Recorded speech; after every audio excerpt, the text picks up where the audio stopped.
board game! So as I mentioned in the intro, we went to have a board game night with a couple of our friends up in Fishkill who just moved here like not that long ago. I want to say maybe like the beginning of the summer? No, maybe not that early. They haven't been here that long. We helped them move in when they first moved in. It definitely wasn't winter when that happened. Or was it? I don't know. But they're moving out now. They found some better job. One of them, Christopher, found a better job down south. And so we want to say goodbye, kind of, and play a couple board games, because we used to do that in Syracuse. And so, yeah, what board games did we play? We started with Timeline, which was the one we played a couple weeks ago with Lauren and Andrew. Great party game, real simple. There were 8 of us, 8 people playing, and that's interesting because very quickly the timeline gets populated, and the person who goes first has such an easier time than the person who goes 8th. Still a lot of fun, you know, it's not that serious of a game. Again, just, you know, did this happen before or after this date? I recommend getting a copy. I'm probably going to buy it pretty soon. I feel like it's the kind of game, too, I could probably start playing with my kid at a fairly young age. Not even because they actually want to win, but just because it's kind of fun to process, you know, oh, when might this have happened? Was it the 1800s or 4000 BC? Anyway, that's cool. And then Betrayal at House on a Hill, which is a game that I've heard about a number of times over the years. Someone in my office just got a copy of it and was really excited about that. And it was a fun game. I got killed pretty quick. It's a little bit like Arkham Horror for anyone who's played that before, minus some of the Lovecraftian things. The gist of the game, by the way, is that you're all in a mansion, or Betrayal House on the Hill? House on the Hill, that's all right. But you're in a house on a hill, and you all start out, and it's dark. And you got flashlights, and you're all different characters with different stats, similar to Arkham Horror. And you're exploring, and every time you go to a new space, you know, put down a new card to be like, oh, now I'm in a library. Oh, I just went down a chute that shoots me down to the basement. Oh, here's an elevator. I can go up to whatever floor I want. And then at a certain point, I didn't quite understand how this happened. At a certain point, one character is revealed as the traitor. And this isn't like Battlestar Galactica where they're a traitor and they're secretive about it. Like, everyone knows this is a traitor, and they unleash some kind of monster. You know, a basilisk breaks out of their face or something like that.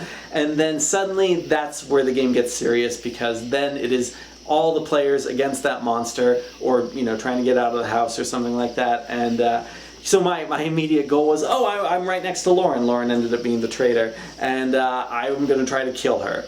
Bad idea. She had much more powerful attacks than I did. I had armor, which was like a -1 attack to me, and she had like spears and stuff that made her attacks very powerful. So I died pretty quick, so I could watch a couple of the other guys. There were 6 of us playing this game.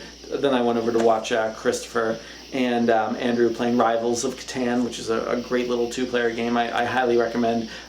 So what else do I say about Arkham Horror? I mean, it was fine. It was a good narrative game, reminded me a little bit of Gloom in the way that you could be kind of over dramatic with some of the stuff happening in the story.